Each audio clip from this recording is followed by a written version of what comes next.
The Immortal Mask, a 1970s superhero crime noir adventure, follows a retired soldier turned reporter who is given a coveted interview with a death row inmate. What he learns thrusts him into Atlanta's shadowy underworld. He'll have to use his military training to survive being hunted for possessing the information that could topple the city's most powerful ruling class. This is not a pre-order or a crowdfunding campaign. Get your books now at denali's.com.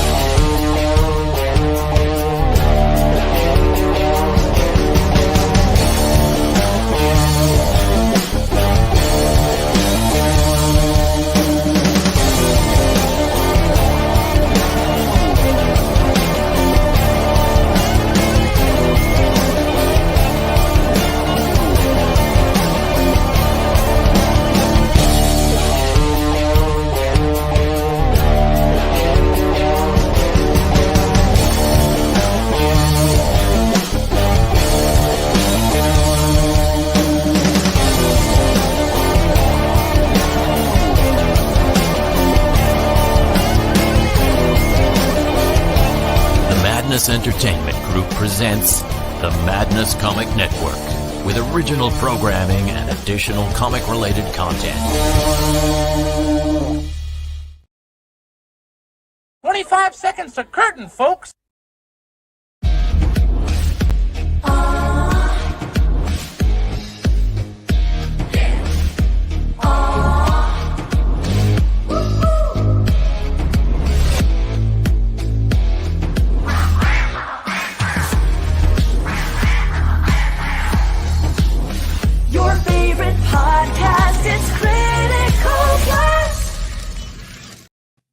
Ladies and gentlemen, please welcome Ryan George to the show.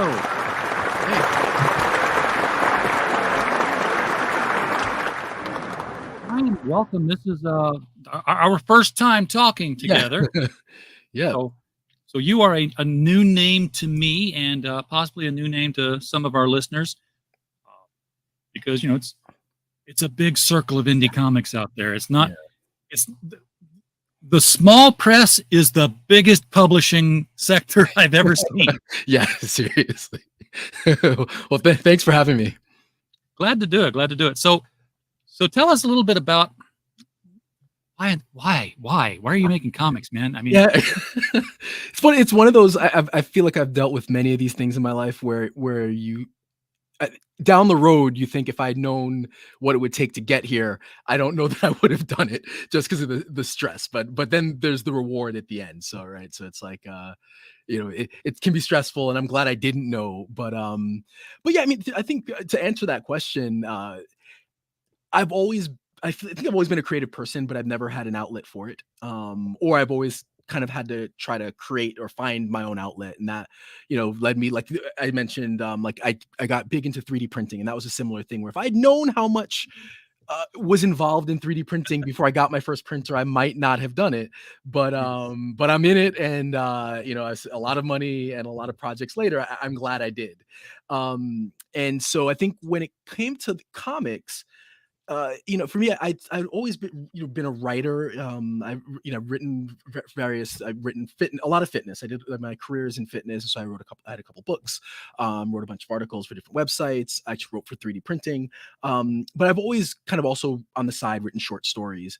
And I was working on a prose novel, right, and finished. I think I got up to like 100,000 words, and at some point I just like I had to put it away, and I couldn't think about it.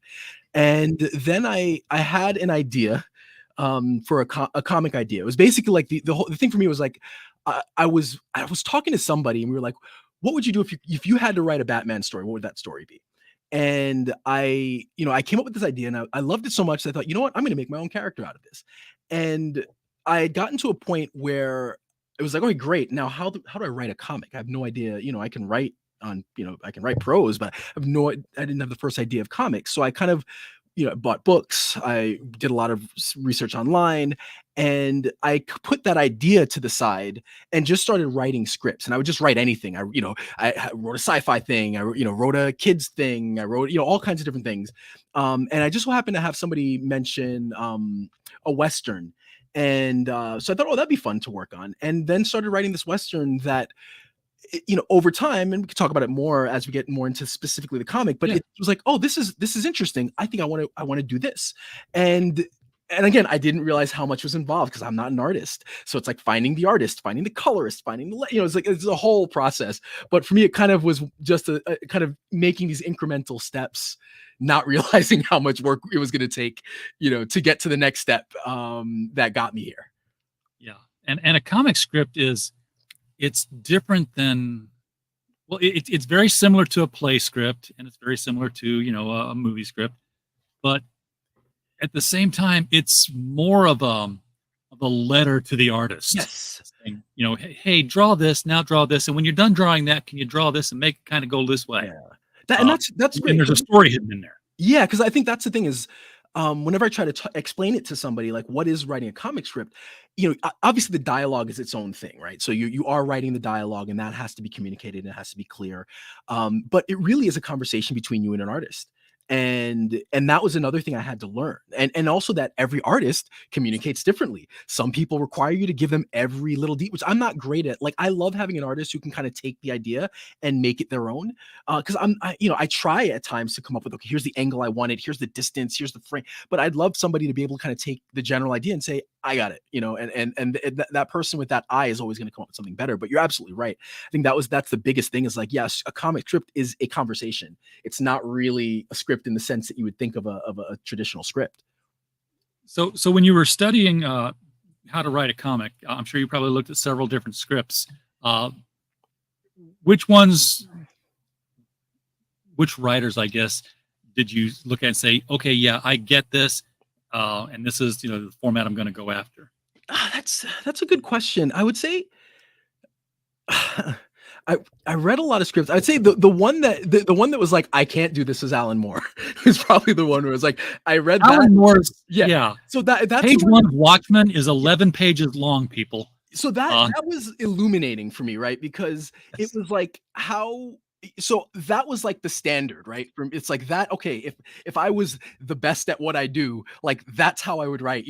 Or no, not even the best at what I do. If I could write a script, any way I wanted, that would be what I wanted to do. But obviously, I learned very quickly that I cannot do that. So it was more kind of seeing, okay, what can I,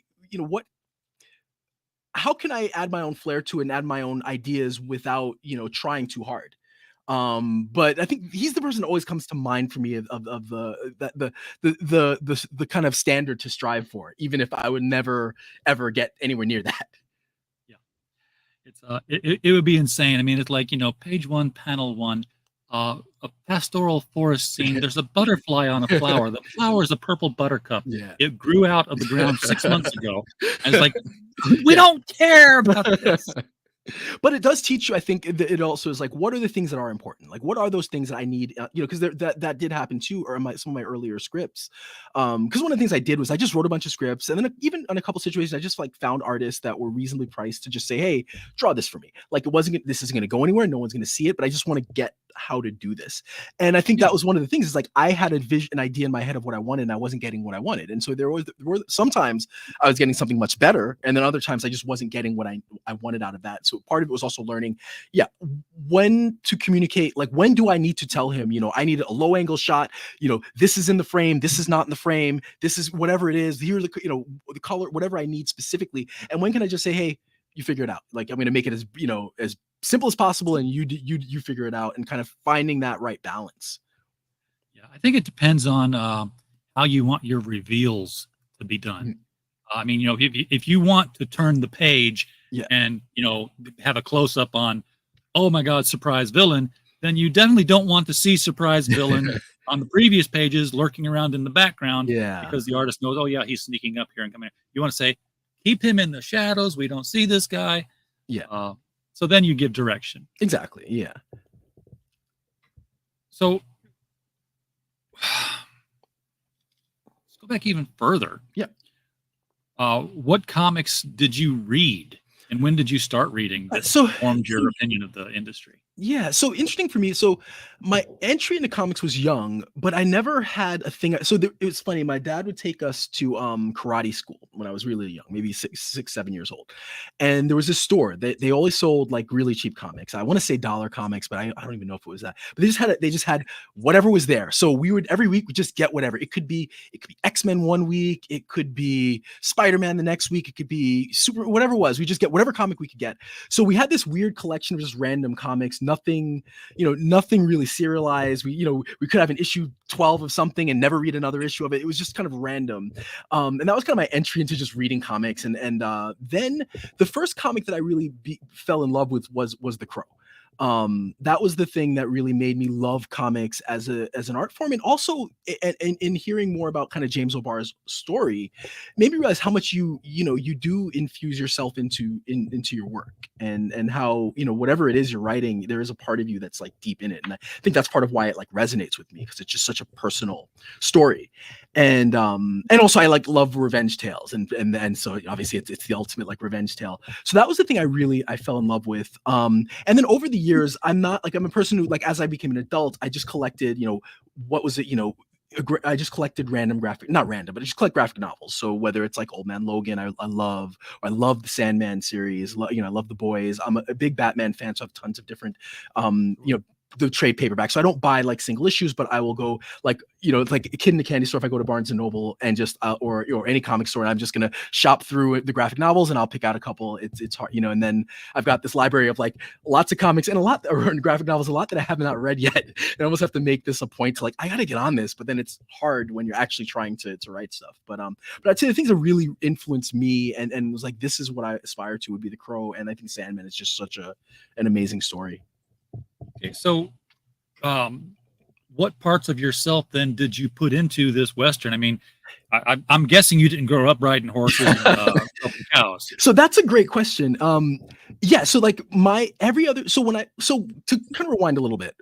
So I went in this process of like, okay, I'm just going to write stories, right? I'm going to write things, whatever it is. And so, there was a person who had reached out. There was an artist, a new artist. I was like, hey, I want to write a Western. It's like, okay, cool. What do you want the Western to be about? He was like, a bounty hunter. That was the only prompt, right? And so then I just kind of was, what would I write about? Bounty hunter. But then I thought, okay, well, like, what's a Western? Like, what are the familiar tropes that I wanted to include? And so I thought, if I'm writing a Western, I want those tropes there. But then how do I subvert expectations, and how do I make it my own and kind of subvert the genre to some extent? So part of it, like I mentioned, is this story is a revenge story. And so there is that element of like a bit of like revenge fantasy in there. I think the other part for me, I think that with a lot of, I'm a fan of Westerns, but I think one thing that gets lost in a lot of Westerns is the time period, right? So you're, a lot of, and obviously Westerns can be, there's a wide range of times. And you can have neo-Westerns. So it's not, it's not time specific, but if you're taking place, like my story takes place a few years after the Civil War. And so you have this situation where the backdrop of all of this is, either pre, during, or post Civil War. You have a situation where, Native Americans are kind of being, driven away or whatever, however you want to look at it. And so it's not that for me, I wanted to make that the story, but I also didn't want to not address it, because I feel like a lot of times in Westerns, like those things are not part of the stories. And so for me, it was important that I kind of find a way to weave that in without it being like, I wasn't trying to make it political or social or trying to, stress any points. It's just preachy. Like, exactly. Like there's a world there. And I want to explore that because I don't see that explored a lot in Westerns, and that's the backdrop for it. And so even the main character, you have these two main characters. The first one, he's a person who he fought in the war as a Confederate, but is reformed. And so we start asking questions of like, when can you get redeemed? Like, do you get redeemed if you commit horrible acts? What amount of work to redeem yourself, to fix the sins of your path is enough? And so we get these interesting questions and interesting dynamics between the characters, because this is a person who you do end up liking, but then do you still like him when you find out his past? All right. Is this a straight up Western, or is this a supernatural Western? It's mostly a straight up Western. I like to call it like a kind of a gothic Western because it kind of has some of those darker themes. It has a lot of the film familiarity. So like I mentioned before, it was really important that I include tropes and make it a familiar Western. So you've got the, the first shot of the book, or the first panel, right, is a showdown, a duel between two people. You've got like the old West town, you've got the stunning vistas and guys on horseback and the saloons and all that stuff, and then it slowly shifts to something that's a little bit darker. It's not quite supernatural, but it's not supernatural. So it starts to we do start to build some more horror and darker elements that kind of pulls it away from Western, which is again where I kind of wanted to subvert expectations. It's like, okay, pull you in. This is straight up Western, and then like, oh wait, maybe it's not a straight up Western, and it gets a little bit darker, a little bit, and takes those turns. Okay, well, folks, if this is intriguing you at any point, put your wallets away. There's nothing to buy tonight. But there is a Kickstarter pre-launch link. It's right below the video. Go ahead and click on that and hit that notify me button so you start getting the emails as they come in. Meanwhile, Ryan, why don't you go ahead and pull up the artwork for a preview of what the Kickstarter is going to look like when it launches. Yes. We can kind of see the artwork that's going to be going on behind here. There's a piece of artwork on the launch page, and you'll see that to get an idea of the style. And it's pretty darn cool looking. Yeah. And also kind of scary. I mean, it's almost like like if the Purge were to happen in the Wild West. Yeah.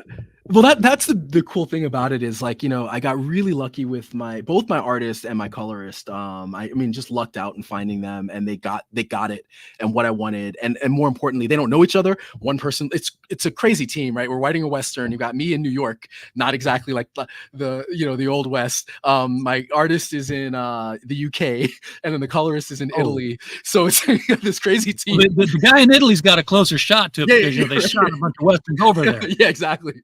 So all those spaghetti Westerns, they were called. Yeah, so we got this kind of crazy team that has somehow, they were able to put together. I mean, the art was great, and it's like that's the thing I wanted. Was I wanted it to have a horror element, and I wanted it to shift into something really dark. And yeah, like he nailed when it gets dark and when it gets violent, he nails it. I mean, it's brutal. It looks good. He had exactly like even imagery that I had in mind. It was like that was what I wanted. Those were the things, and so it really came together great. Perfect. Let's see. Do you know when you're going to launch? So yeah, we're going to launch October 3rd. I'm all set. We just got, which is really cool. We just got Project We Love badge today, which is awesome for me. I was going to ask about that. I'm like, how do you get a Project We Love when you haven't launched?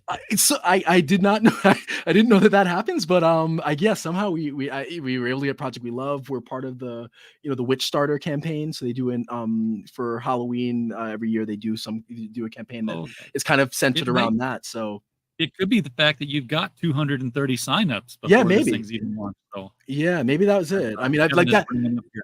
That's a whole other part of, which is like the marketing part, which has been, I think that's the worst of all of it. It's a lot of fun to just, it's a lot of fun to create it, but it is not fun doing the marketing, but it's like, it's necessary. And it's like one of those things that is, at this point it's paying off.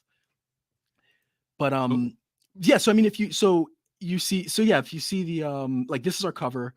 And again, like, really happy with the work that he did on it. In fact, actually, to give you, so the cover is actually, when he sent me the first concept art of the character, it was basically that. I think I have it lower down on the screen, and I was like, I love it. Like, let's go with that. Like that, like make that the cover.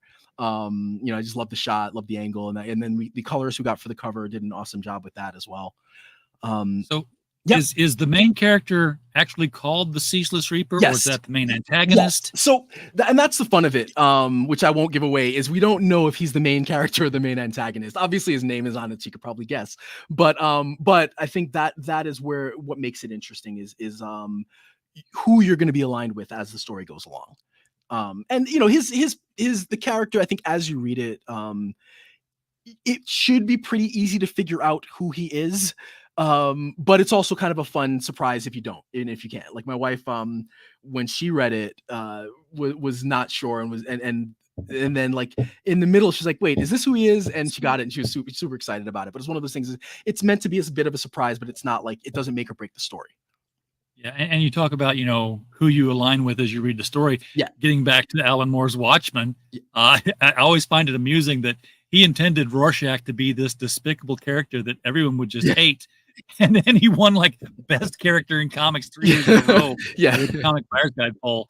He's like, what's wrong with you people over there? Don't you realize who this is?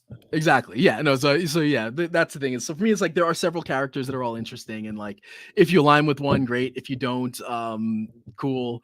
It's kind of it's not meant to be black and white, and I think that's what makes, you know, just in general stories interesting. Is you're gonna find we live in a society where all of the majority of comic geeks will either align with the Joker if they're male or Harley Quinn if they're female. Yeah, exactly. If you don't believe, you can go to a Comic Con and look around. Exactly. I mean, and also like the villains always have the coolest costumes anyway. So but yeah, that's, so it's very true. It's like you're generally gonna align with you know, they get the cool lines. So yeah. So but I do think that in the book, this is a character that people, whether he's a hero or villain or does good or bad things, will probably be the one that people like. And with good reason as you read it. But so yeah, do you want me to go? I'm sorry. That is a gorgeous looking cover. Yeah. No, I think you did a really good job. Anything do you want me to go over on the campaign? Yeah, go the whole thing. Sure. So yeah, show it all out. What are people what can people expect to spend? All right. So let's see. So I'll show you. So this is the first panel, like I said, that we've got, like, you know, it's familiar Western, right? You've got it's a duel between two characters. They're actually brothers. So that's like page one, panel one. That's what you're seeing. And also, and that's a storytelling thing that I like is I like starting a story just right in the middle of the action, right? Like, no, you know, we're not going to give you a bunch of exposition or prologue. Like we're going to start, and then you'll figure it out as we go on. So, you know, that's kind of where I'm getting at with that. And again, you know, this is like we start to see the Ceaseless Reaper. I think early on in the book is very important for me that he's kind of a mysterious and dark and scary figure. And it was kind of cool how our artist was able to kind of build this reveal for the actual character. And again, you know, we've got men on horseback. You know, you've got the sheriff. So again, all of these familiar Western tropes, and then it gets dark. And you know, we've got I think I added a nice little one of his many kills in this one. And then I just added so there's some concept art for people to go through, but I'll take you down to the and actually, so this is actually the concept. So this is the concept art, right? He sends me this. I'm like, I love it. Make this the cover. And so then we have, in addition to this cover, I did have a couple of cool variant covers. So this one I love, which is just it's like an old school Western.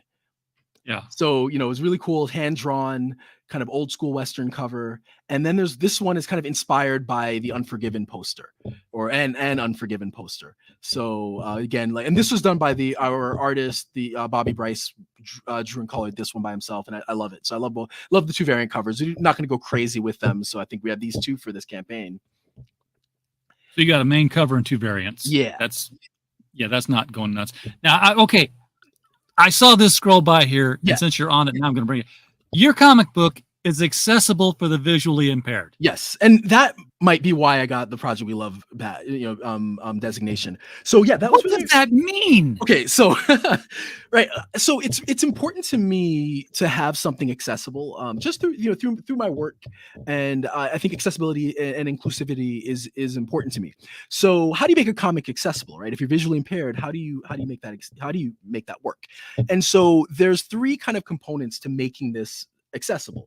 So obviously, if you're visually impaired, you can do certain things with like contrast on the page. So if you're doing like a digital version, you can play around with the contrast visually. But the other option is then making an audio comic. So part of this, there's kind of three components, like I said. So component one is an audio version of the comic. So where we go like panel by panel, you know, so page one, panel one, describe it, dialogue. Right, page two, like the old Power Records. Yeah. So exactly. So it's meant to an extent have the comic experience, right? And so it's not an audio drama, you know, which is a whole other thing that I'd like to do for this. But instead of it being an audio drama, it's actually it's like going through the comic, you know, panel by panel. So that would be part one, is the audio version of that, where we'll have actors reading out the dialogue. I'll probably do the panel descriptions, and we'll have it produced. It'll be well produced, and that would go out to them. So that's kind of part one.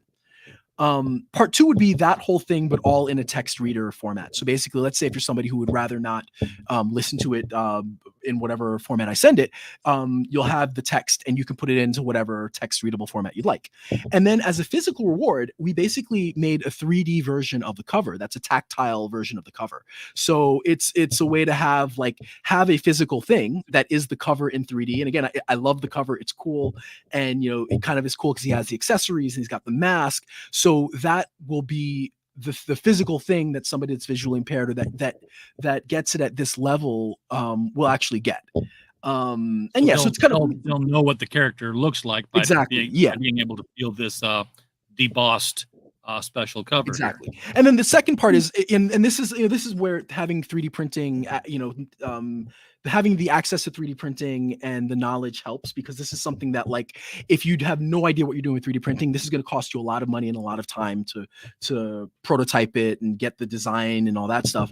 But for me, I was able to, I've got the prototype ready. I've got the design set. There's a couple small changes I need to make on it, but I can pretty much, this is ready to go and will be pretty straightforward for me to put together, where it would cost a lot more for somebody that doesn't have access to a high-end 3D printer and the ability to kind of get the molds out and get this out. So for me, it's kind of, I'm fortunate, having all that experience that I could do this. The second thing I'm working on, and I'm hoping to add it as a reward if I get the prototype down, is a second version of the tactile cover that would actually have cloth for the fur that he's got, and something that feels like rope for the rope, and something that feels like wood for the branch. But it's something that I'm trying to make sure I can do it, and if I can do it, I'll add it, and if I can't, then I won't, because I don't want to get too far ahead. Now you're talking about a mixed media thing, and glue stuff, and yeah, so it's doable, but it's one of those things that I'd have to figure out what's the right price for that, and how much labor is it going to, and cost, and will it actually work? Because it might just not feel like anything. There may be no difference. So it's one of those things that I'm going to play around with it over the next couple of weeks and see if it's something doable. And if it is, great. If not, maybe we'll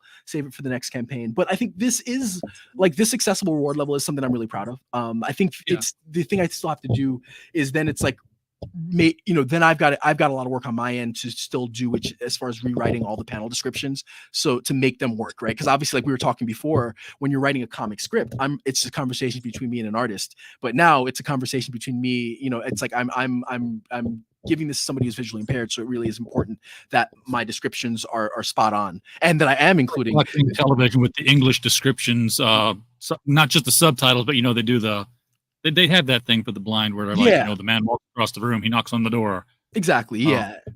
Looking at the digital mock-up of this, though, this looks like it's we've seen embossed covers before. Yeah. This looks like it's a lot deeper. Yes. To have more contrast. Exactly. And I can see, non-visually impaired people saying, you know what? If this comes with a little stand to set it in vertically upright, I'm buying it and I can see it just fine. Yeah. That's that's something I've got to think. So the thing with the with this is the challenge for me is going to be to get the price at a so part going back to the visually impaired, for this reward level, I wanted the price to be around the same as the regular book. But yeah, which I'm close. I will break even on it. I don't think I'll make anything with it, but again, purely because I've got the a background with 3D printing. But then I'm thinking of adding it as an add-on. And yeah, you're right. Adding a stand and coloring it and all that. That would be totally be something that I think people would like to have. And it is cool because it's not like an embossed cover. It really goes very deep and is really detailed. So it is something that is really cool. And even the prototype, I just love playing around with it. It's really fun. And this is PLA. That's the one thing I'm figuring out. It's probably going to be resin. The prototype, the actual print the prototype I printed was in PLA, but we're probably going to go with liquid resin as the mold, just because you get so much better detail. And then I think it'll just be a resin. We're going to make a mold of it and then just make it out of liquid resin. Okay. That's unique. That's something I haven't seen done before. Yeah. No, so that was the one thing I was looking for when I was thinking about this is I really went through a lot of campaigns to see if there were accessible options. I couldn't find a lot, so I was like, okay, I guess this will be fun. So I think Well, yeah, I mean, and to be clear to everybody, it's just the cover and everything else can be audio. It's not going to be, I mean, can you imagine every single page in a deep format and the text bubbles in Braille? Yeah. It's funny. I looked into that and it was just like, okay, that's a whole other world. And the amount that it would cost to print it. It's something that, hey, maybe because for this, it's like it's planned 4-book series for me. And maybe when I get to the point where I'm at the 4th book, if I'm making enough on it, sure, let's go for it. But it's like, let's not get too I'm the type that can't get overly ambitious. And it's like, let's not get too ambitious. Tactile cover, audio stuff, and then maybe we can have some rewards that are actually in Braille, down the road, especially if this is something that people like. I think if we do get a response from people that are really interested in the book in that form or the story in that form, then that is something that I can definitely think about, coming up with rewards that are that are tailored. Is there a personal reason why having something accessible to the visually impaired is a part of your project? So accessibility in general is just always important for me, and I do have a couple people close to me, not that are fully blind, but that complain about not, that enjoy comics but have a hard time reading them, and that there's not enough content out there for them.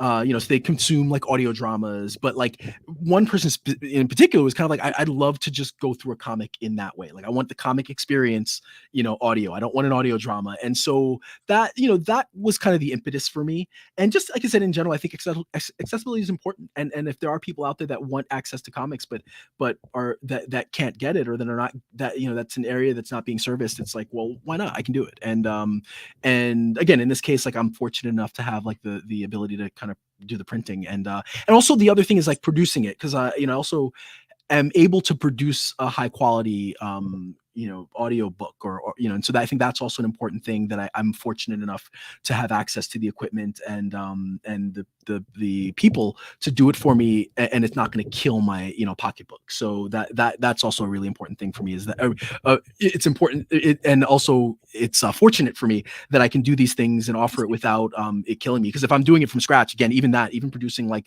doing a well produced audio drama or well-produced audio comic is going to cost a lot of money, getting studio space and getting people to work on it. So the fact that I have access to that helps, and it makes it an easier decision for me, where again, if I didn't, then I'd have to rethink the pricing, and if it made sense to offer it, because obviously for me, it's like, it doesn't bother me if if I'm breaking even on this, but I can't go into the red. So I want to make sure that I'm able to get enough. So I think I'm fortunate that I have some access to things that can allow me to do that.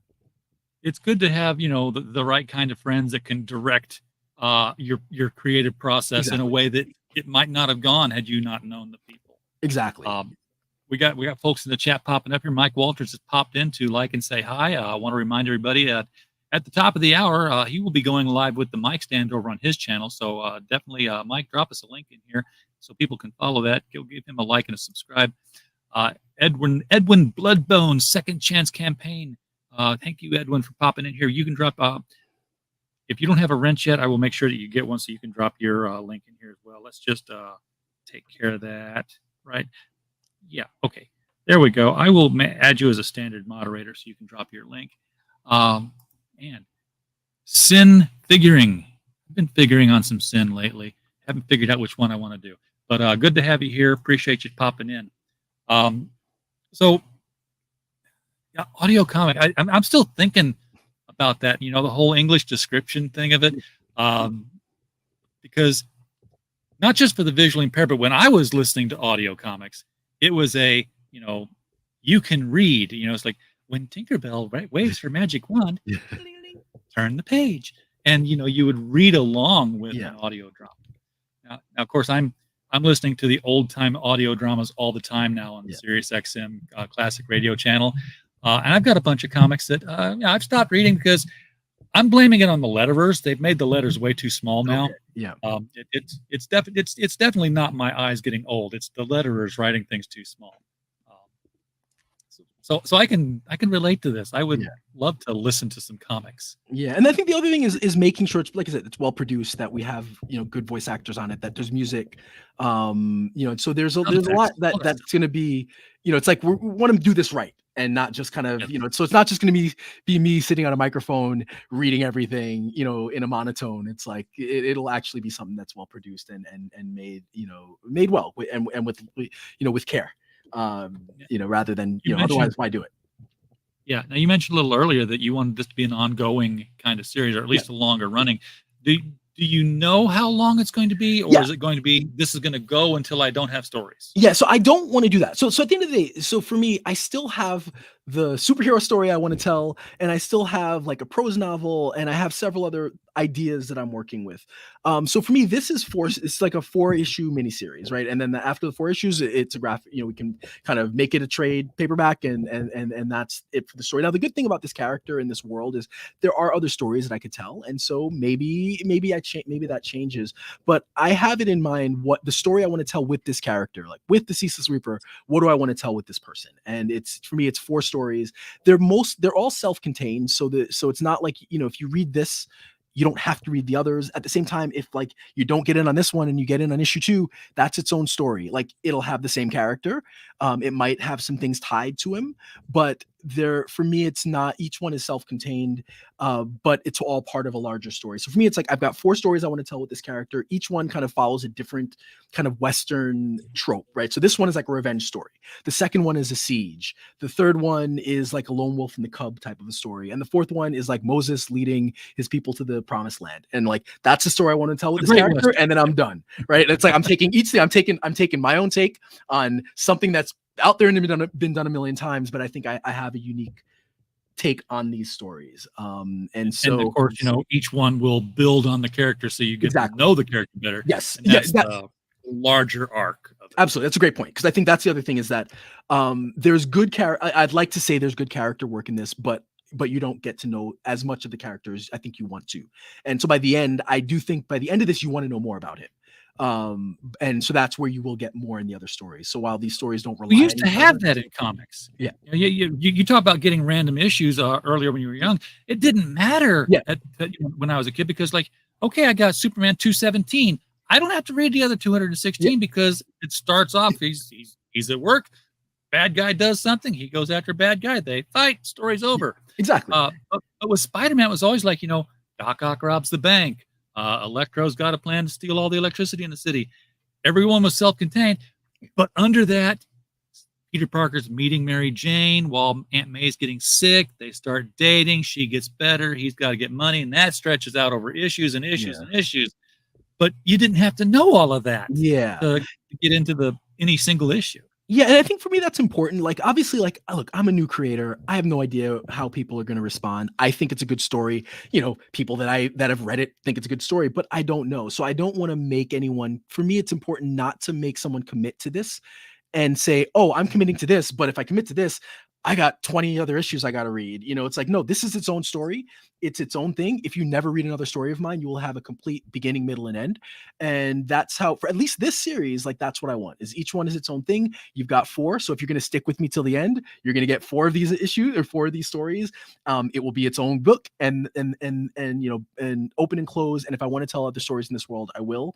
But I don't love when, I'm getting into something new and it's like, oh, this is one of like, you talk to somebody like, yeah, I'm planning. I've got 100 scripts or whatever. It's like, oh, great. Like, if I do get into this, that like, how long is this going to go? Is it going to take? And it's like, no, in this case, like, look, I've got 4 stories. We're going to go with it. And that's all you're committing to. And it's, again, self-contained. So you don't have to commit, you're going to get a full story when you get this book. So this campaign, you've got 3 covers total. Yeah. All of them, all the same book. And then technically the 4th cover, if you want to get the visually impaired audio book, the 3D printed cover. Are you exploring anything in the way of tchotchkes, the patches, the stickers, the t-shirts? So I can get down. So for me, and that's the other area where I played around with something over the last weekend, and I was like, you know what? I'm not doing this. Which is basically I was going to make 3D printed coasters, and they looked really good. The only problem was they were really messy, and it took me way too much time to make these things, and so it's like, A yeah, lot cheaper to just maybe go to next time. Sticker Mule and order Yeah. coasters. So exactly. So basically, I do have some cool rewards. So I'll go through them because I do have some. Actually, I do have some stuff that I really like. But yeah, speaking of which, I did go on Sticker Mule and got some samples. Like, yep, this is the way to go. So so as far as the rewards I'm offering, so obviously there's like a digital PDF copy of the book, $5, that will be included with everything. And then you've got the main cover, the variant covers, and then the accessible copy. Then I'm also offering all 3 covers, and then if you get all 3 covers, you'll get an 8.5 by 11 print of the covers as well that comes with it. Oh, of all 3 covers? Yes. Nice. So you get a set of prints with the set of books. Exactly. Yep. Set of prints with the set of books. Then there's another award. We're doing a limited edition print that my artist, he just like literally a couple hours ago, I got he did a rough sketch of it, which looks awesome. So there's a physical copy with the limited edition print. I'm forgetting how many we're including there. I think it's 10 or 15, but we'll do a limited edition print. And then what makes them limited? Because that's the same cover that I'm seeing here. Oh, no, sorry. I'm sorry. Yeah. Since this is still in edit mode, yeah, this is you get a cover of your choice. Yes. You might want to. Yeah, that is a note that I think I have that I need to make that. You got that already. Okay. Yeah. No, but thank you for pointing that out. Because they're that I do have to make sure that that's clear. So there's cover choice, and then then it comes with a print that we're just going to do a limited release of that. So basically, it's like you got you got your 20 to get. If you get it, great. If not, then that's it's a print that's not the cover. Yes, exactly. Yes, not the cover. So that's where I'm just. I was misinterpreting this as a limited edition cover. Yeah, print of that's the book, not it's a print, not a. And that's actually a good point, and I'm going to make a note to make sure that is clear. Because that isn't clear, and that's something I want to make sure that it's like it's a one of a kind print. And that's the great thing about being still editing it and realizing like I still have a lot of work to do on this. So the cool thing, and I don't have this is a generic action figure, but we're gonna do action figures. So it's gonna be a 2-pack of the 2 main characters, so the Sheriff Arthur Dunn and the Ceaseless Reaper. I'm waiting for the designs to come in on those, so they'll be 3D printed. They're more kind of basic. They've got like you can move the arms at the shoulders and move the legs, but they look they should look really cool. So that's got to be pricey. It's not. These would be 3.5 inches. So they're not cheap, but okay, they're GI Joe size. Yeah, they're manageable to print. More than anything is like the resin cost is not not cheap, but and I gotta fix the spelling on that. But yeah, the resin cost. So the resin cost is not cheap, but we'll make it. It can work at that price. And then we're doing, this is what I really love is that we're doing a tin lunchbox, which old school Westerns. So that is something we're offering only 10 of those, but it'll be a physical copy of the book and then a tin lunchbox. That's nice. Yeah, and that's really cool. that takes me back to the old going back to school days with my Marvel I had a Marvel superheroes lunchbox. Okay. Yeah, I've had all kinds of lunchboxes growing up and like that, but I just love that. When I got that, when I got the lunchbox in mail and I put the print, the sticker on it, it's so cool. Like I just love walking by it and looking at it. So I'm excited about that. Then we're also offering custom artwork from our artist. So Bobby Bryce will be doing that. So this is another option. So basically you get a copy of the book and then cover of your choice and then a custom 8.5 by 11 print. He will make whatever you want. Nice. So commission. Yeah, exactly. And then, so this is a cool thing that I'm offering. So basically it is a copy of the script. And then a little, a booklet that will have like each page will be like, here's what the description and dialogue. Here's the black and white. Here's the color. Here's the finished thing with lettering. And so we'll be offering those two for this one for the words to page level. And so look, it's not going to be the highest quality print, but it's not going to be low quality print either. So it'll look cool and process manual. Yeah, exactly.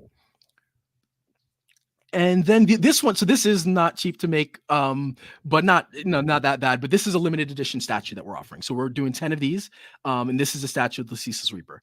That will be again fully 3D printed, hand painted, and that's also something that we're going to offer.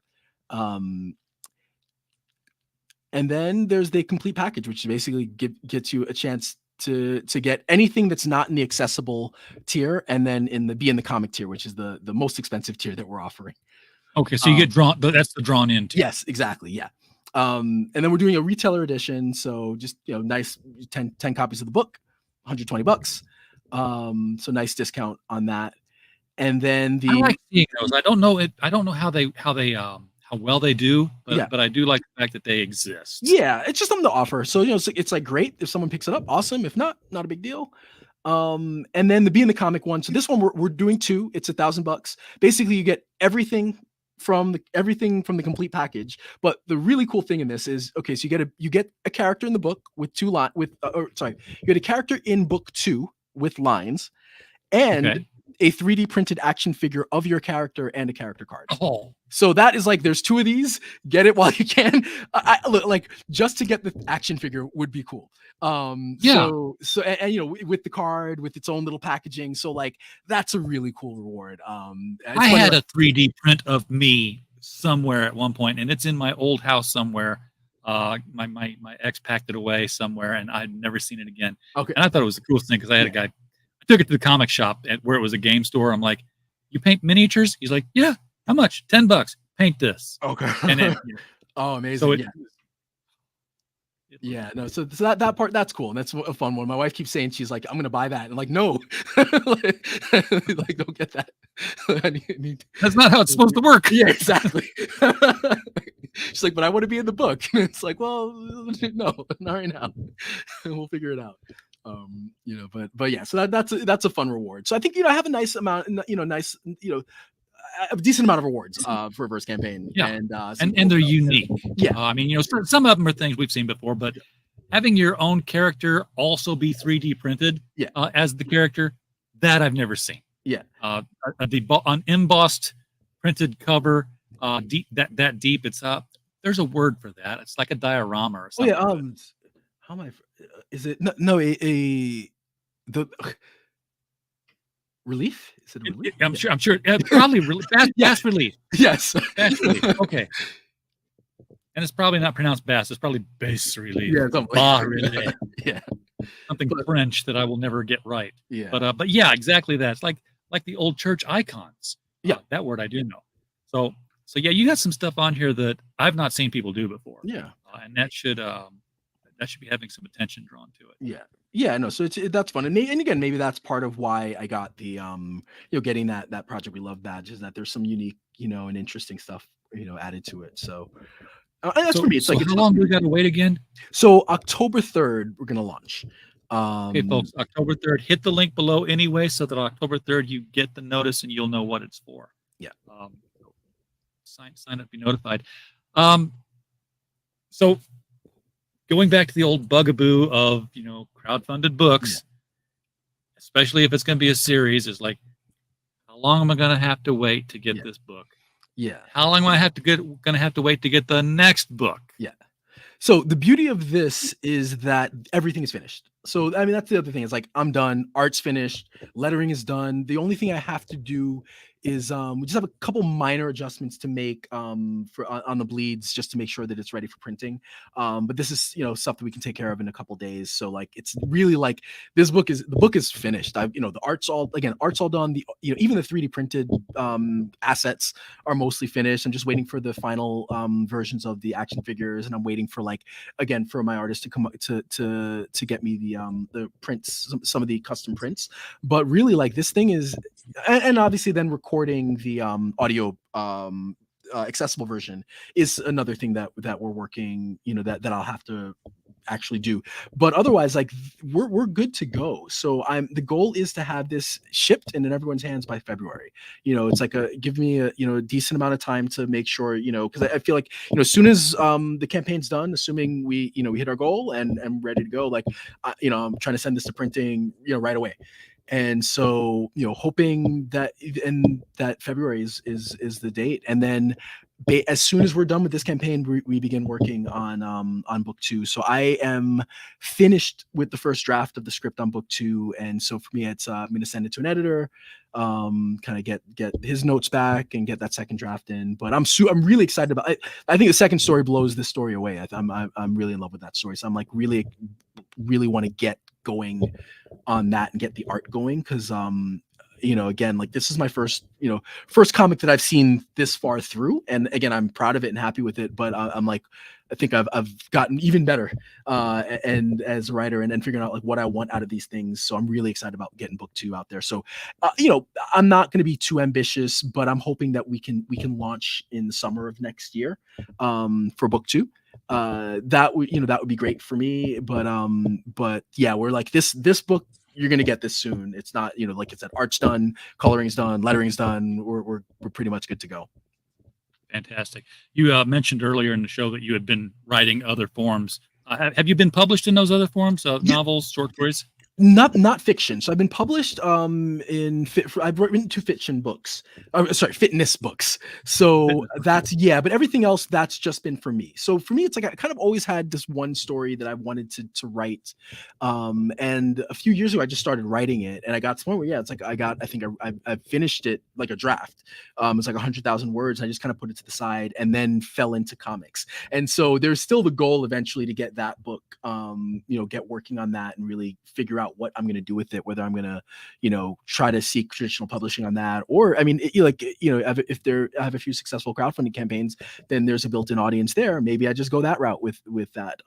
So I think it's one of those, it's there. It's something I want to do, but I want to tell, like, I've got these 4 stories to try to tell, and then I'll figure out kind of what to do once I've gotten there. So, but you know what it's like already then to have written something and have it come back and be in your hands, and there's your name, and it's a real book. Yeah, it was cool too, because it's like in Barnes and Noble and in like, in bookstores. So it was like one of those, like, that was one of the most rewarding experiences, like going to a bookstore and seeing like, hey, that's mine, like sitting on the shelf. Yeah, that's okay. Cool. That is really cool, because there's so much of it now that's like, we'll order it if somebody asks for it, because it's such a competitive market. Yeah, and so that's the thing. But the thing with that is, I got my advance on those, but have made very little money.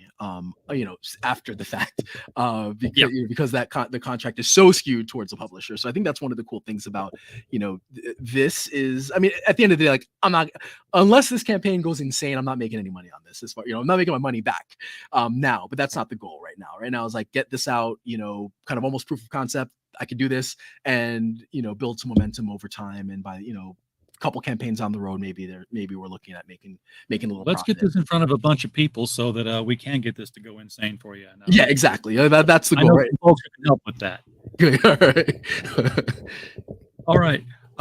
Ryan, we're at the top of the hour here and getting ready to wrap things up. Is there anything about this project that you've been wanting to tell people about, and you're like, when's RJ going to ask the question so that I can come out with this statement?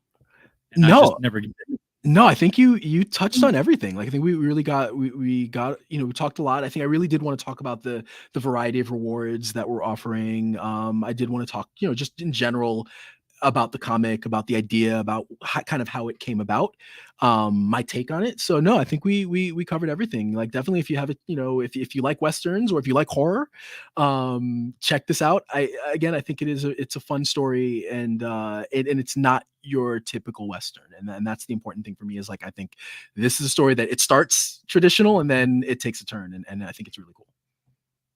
All right. Well, Ryan, thank you so much for bringing a Debt to the Ceaseless Reaper.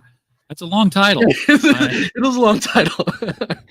I think there's even some subtitle. Yes, work there's some subtitles, but we don't need to. The hope is maybe that eventually we could just call it by the subtitles. But yeah. Ceaseless Reaper. Ceaseless Reaper. That's all you gotta. That's all you gotta search for. I think if you search Reaper in Kickstarter, even it pops up like the second or third thing. So, but yeah, you search Reaper in Kickstarter, you're going to get. There's a lot of stuff. a lot of comic books out there reaping right and left. Yeah. Everybody in the chat, thank you guys so much for being here tonight. Remember to click the link below the video, get out there and sign up to be notified on this. And of course, we thank you for showing up. You've got plenty of other options out there to watch. So we're glad that you're here with us. We don't have a show without you guys being in the chat. We're just a podcast falling in the woods otherwise. So we're glad you're here. And as always, while you were here, we just hope you had a blast. Good night, everybody.